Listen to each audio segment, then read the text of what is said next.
Some people destroy homes with fire, some destroy lives with lies, and some, like Karen Whitmore, manage to do both at the same time. I never imagined that a perfectly manicured neighborhood could hide a monster, until the night my world went up in flames.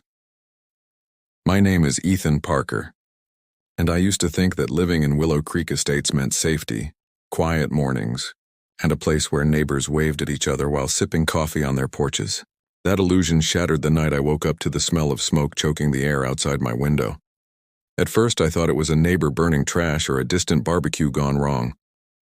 But as I stepped outside, heart pounding, my world tilted sideways. Black smoke twisted toward the sky like an omen. And then I saw the flames. My house. The place I had built brick by brick, room by room. The place where my family laughed, cried, and celebrated milestones, was engulfed in fire. I froze, paralyzed by disbelief as neighbors poured into the street. Their faces were pale, eyes wide, whispers bouncing from one person to the next. Some were crying. Others just stood staring. And then I saw her, Karen Whitmore, the self-appointed queen of the HOA, the woman everyone secretly feared, stood across the street with her phone raised, filming my life burning to the ground.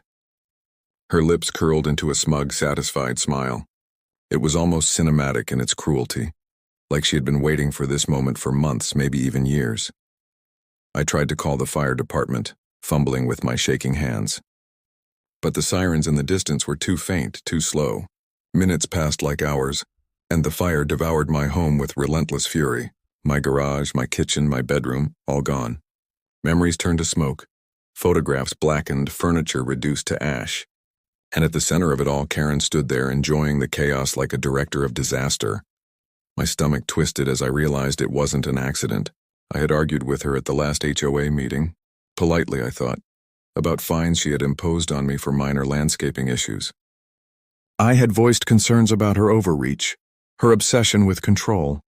And now she had responded not with words but with fire. A neighbor, Mrs. Ellis, grabbed my arm.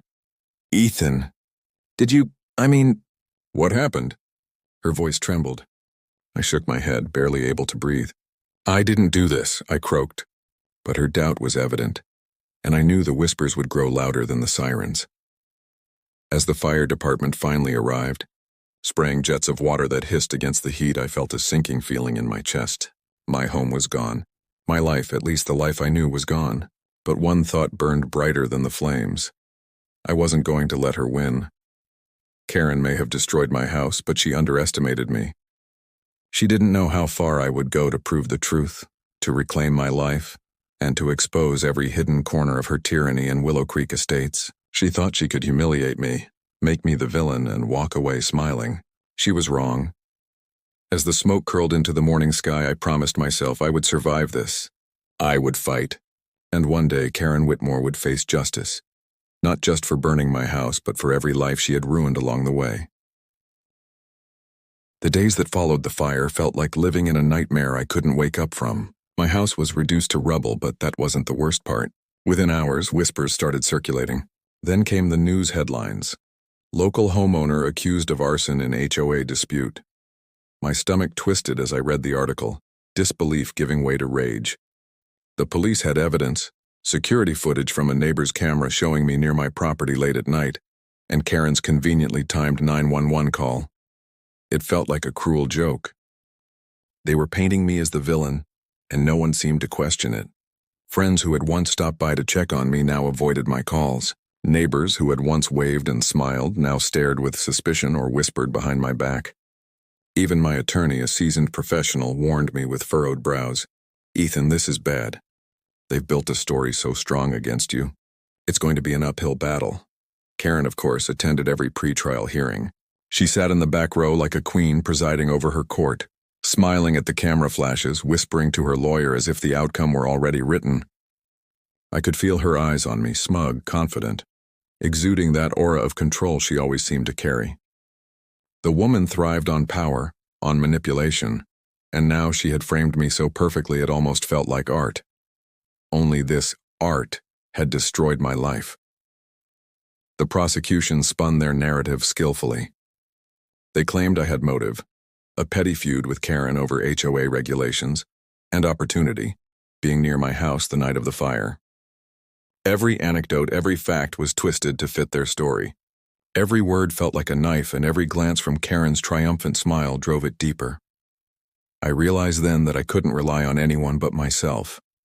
The truth was buried under a mountain of circumstantial evidence, and my only hope was to uncover proof that would expose Karen for the manipulative, calculating person she really was. I began a quiet investigation, digging through HOA emails, financial records, and surveillance footage. Karen had a history, a long track record of harassment and intimidation against anyone who questioned her. She fined neighbors for trivial infractions, secretly manipulated HOA votes, and even spread false rumors to discredit anyone daring to stand up to her. Every discovery painted a clearer picture. She wasn't just vindictive, she was methodical, deliberate, and dangerous. One night, as I sifted through HOA documents late in my small rented apartment, I discovered something chilling. Karen had rented equipment under a false identity the week before the fire. GPS logs showed her near my property at odd hours. Emails suggested she had discussed sending a message to a problematic homeowner. It all added up. But this wasn't enough yet. I had to be strategic. Any misstep could land me in even deeper trouble. Karen had a way of turning situations around to make herself look like the victim, and the courtroom would be her stage. I needed indisputable evidence, a smoking gun that could withstand every counterattack. I also realized something else. This was no longer just about clearing my name. It was about exposing the corruption at the heart of Willow Creek Estates and stopping Karen before she destroyed anyone else's life. I felt a mix of fear and determination coursing through me. I would not go down quietly. I would uncover the truth, and when I did, Karen Whitmore would face justice. But first, I had to survive the legal storm she had orchestrated. The summons for my first court appearance arrived, and with it, the weight of the world pressed on my shoulders. As I stared at the envelope, I clenched my fists, whispering to myself, "They think they can break me. They have no idea what's coming." After the fire and the court summons, my life became an obsession. Every waking moment was consumed by one thought. I had to prove Karen Whitmore was behind the destruction of my home. I couldn't trust the police to see the truth. They had already been misled by her carefully constructed narrative, and I couldn't rely on my attorney to dig deep enough. The responsibility fell entirely on me. I started retracing the night of the fire. I walked the streets of Willow Creek Estates under the cover of darkness, retracing every step, talking to neighbors who had glimpsed strange activity. Most were afraid to speak, fearing Karen's wrath, but a few, brave souls who had long suffered under her tyranny, shared fragments of information. One neighbor, Mr. Donovan, remembered seeing a mysterious van parked near my house at 2 a.m., long before the fire alarm had sounded. Another mentioned a shadowy figure moving near the back fence carrying a large, oddly shaped bag. That bag. My gut told me it wasn't just trash. And then I found the rental records. Karen had rented a flamethrower under a fake name the same day. My pulse quickened. It wasn't just a theory anymore. There was evidence, but I needed more. A witness, a document, something undeniable. Days blurred into nights as I dug deeper. I hacked into the HOA's online portal, not proud of it but desperate. Buried within old emails and chat logs were conversations between Karen and an accomplice, detailing her plans to teach the homeowner a lesson and cover it up as an accident. My hands shook as I printed the messages. I had the smoking gun, not circumstantial evidence, not speculation. Real undeniable proof that Karen had orchestrated the fire. Even with this evidence, I had to be cautious. Karen was manipulative and had allies in the HOA who could easily twist any accusation back against me. I had to build a rock-solid case, a chain of proof linking her directly to the fire, and a timeline showing she had both motive and opportunity. I started compiling GPS logs from her car, rental receipts, and witness statements. I cross-referenced everything with the time of the fire. Each piece of evidence clicked into place like the final pieces of a puzzle. Karen had been at my house, surveilled me, orchestrated the timing, and then set my home ablaze while framing me. The pattern was chilling. One night I met with the landscaper who had worked near my property the night of the fire. His hands were shaking as he recounted what he had seen. A woman carrying a large bag, muttering to herself, checking the street as if she didn't want to be caught.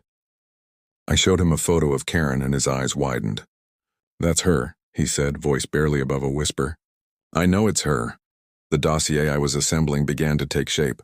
Rental records, GPS tracking, chat logs, witness statements, all pointing to the same conclusion. I could see it clearly now. Karen had meticulously planned this fire, executed it, and framed me in the process. She had counted on everyone assuming the worst about me. She had counted on fear, gossip, and her own authority to shield her from suspicion. For the first time since that night, I felt a glimmer of hope. I wasn't powerless anymore. I had the evidence I needed. The fight wasn't over. The courtroom battle still awaited, but I finally had a weapon in my arsenal. A weapon that could expose Karen for the calculating, cruel manipulator she truly was. I spent nights rehearsing how I would present it. I visualized the courtroom, Karen's smug smile fading as the jury absorbed the truth. I imagined her scrambling, trying to twist the story but failing against the weight of undeniable proof. I knew it wouldn't be easy. She would fight back, scream, accuse, and manipulate. But now I had the facts, the witnesses, the documents, and the fire of determination that no arsonist could destroy. Karen Whitmore thought she had won when she watched my house burn. She thought she had ended my life in Willow Creek Estates. She was wrong. The night my home went up in flames had set another fire. A fire in me burning brighter than the ashes of what I had lost. And soon, justice would come. The day of the trial arrived, and I felt like every nerve in my body was on edge. I had spent weeks preparing, rehearsing, visualizing the courtroom, and anticipating Karen's tactics.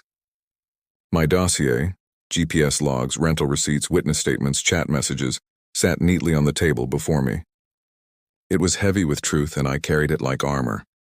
Walking into the courtroom, I felt the weight of every whispered accusation, every sideways glance from neighbors, and every night of fear pressing down on me. And then I saw her, Karen Whitmore, smug, composed, dressed immaculately as always. She whispered to her lawyer, clearly confident the outcome was already decided. But I saw the cracks, the tiny flickers of tension that told me she knew the game was about to change. The prosecution went first, spinning their story with precision, presenting evidence of my supposed jealousy, opportunity, and motive.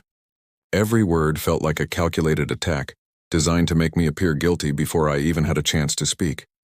The jury listened intently, eyes occasionally flicking toward Karen, who smiled as if savoring every moment. Then it was my turn. I took a deep breath and began. I laid out the evidence methodically, calmly, letting the facts speak louder than emotion. I presented rental receipts for the flamethrower, GPS logs proving Karen's location, chat messages plotting the fire, and witness testimony from the landscaper. The courtroom fell silent. Karen's face shifted, first shock, then disbelief, then panic. Her lawyer whispered furiously, but the evidence was irrefutable. The jury leaned forward, captivated by the web of truth unraveling before them. Karen tried to interrupt, tried to twist the narrative, but the judge shut her down with a stern look. Every lie she attempted crumbled under the weight of the documents, the witnesses, and the timeline I had painstakingly assembled. By the time I finished, the room was heavy with tension. The jury whispered among themselves, the judge scribbled notes, and Karen sat frozen, her usual composure shattered. It was clear to everyone in that courtroom that she had planned the fire, executed it, and framed me to cover her tracks. The verdict, when it came, was almost anticlimactic in its clarity. Karen Whitmore was arrested on multiple charges: arson, conspiracy, fraud, and harassment. My name was cleared, my reputation restored. The relief that washed over me was overwhelming, a mix of vindication, triumph, and quiet exhaustion. Stepping outside into the sunlight, I felt the weight lift from my shoulders. I had survived Karen's schemes, and justice had finally been served. Willow Creek Estates would never forget the day Karen Whitmore tried to burn a house down, or the day her reign of terror ended in a courtroom filled with truth. For me, the fire had destroyed a home, but it had also ignited something stronger: the courage to stand against corruption, to fight back when everything seemed lost, and to reclaim my life from someone who believed they could control it. Karen thought she had won, but the truth burned brighter than any flame she could start. And as I walked away from the courthouse, I whispered to myself, feeling the sun on my face, This is my life. My story. And no one will ever take it from me again.